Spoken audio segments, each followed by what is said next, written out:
My next patron question is from Robert, who wants to know why a particular type of character is so popular with children. What are your thoughts on franchises that center around sentient talking vehicles and machines? Those franchises seem to do extremely well with many kids and some adults as well. Franchises like Thomas the Tank Engine, Tugs, Theodore Tugboat, JJ the Jet Plane, Rory the Racing Car, Blaze and the Monster Machines, Chuggington, Teo the Little Bus, Ricky Zoom, and the Cars franchise. This also includes Bob the Builder as well, although none of the machines in Bob the Builder were the actual main characters. There's also a Batman spin-off called Batwheels, featuring talking sentient versions of vehicles owned by Batman.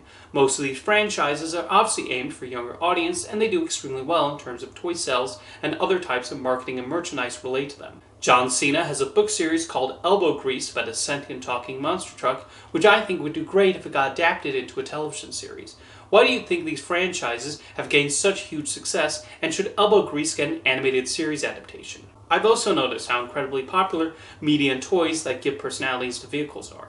I think one major reason is that a child's imagination will often give life to their toys when playing with them. Think about the stories we'd come up with as we race cars on the carpet, specifically this carpet. Or you drove your cars through one of these. And so a lot of the movies or shows that Robert mentioned seem to tap directly into that, with the writers often creating appealing stories. Thomas the Tank Engine is probably the most well-known example, with children finding joy out the trains and the different adventures they got onto on the tracks. I think the sound effects also played a pivotal role, along with the voices chosen for Thomas, Percy, Gordon, and the others. This would apply to the toys as well, their appealing-looking boxes, and because the trains were ready models on the show, it was very easy to transfer them to toy form.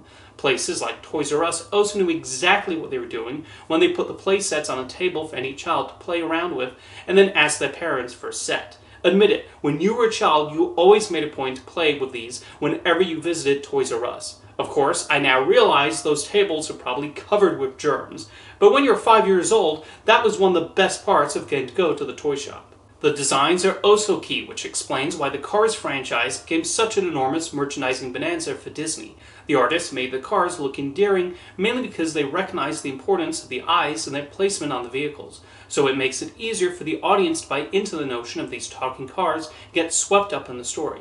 And much like Thomas, they lend themselves well to toys, which explains the tens of billions of dollars generated in merchandise. The Cars movies could also be seen as representing the different types of ways children might choose to play with the Hot Wheels and other car toys. The first Cars movie includes both the racing scenes at NASCAR, as well as the more leisurely moments in Radiator Springs, which are similar to when we would just casually move the toy cars through the carpet. Cars 2 is similar to the wild adventures we would come up with in our heads as we raced our cars through the toy sets. Roger Ebert even loved Cars 2 precisely for this reason, with the first few paragraphs of his review devoted to waxing nostalgically about how he would play with his toy cars. And then Cars 3 is about the excitement we felt about getting new toys to play with, and the shift from traditional playthings to newfangled ones. Anyway, it's not difficult to see why Cars is the Pixar franchise that's particularly popular among children. As for Elbow Grease, unlike the other examples Robert mentioned, I'd actually never heard of this book before, despite John Cena being the writer. You would think him writing a children's book would have gotten more attention, but does not even get a mention on his Wikipedia page.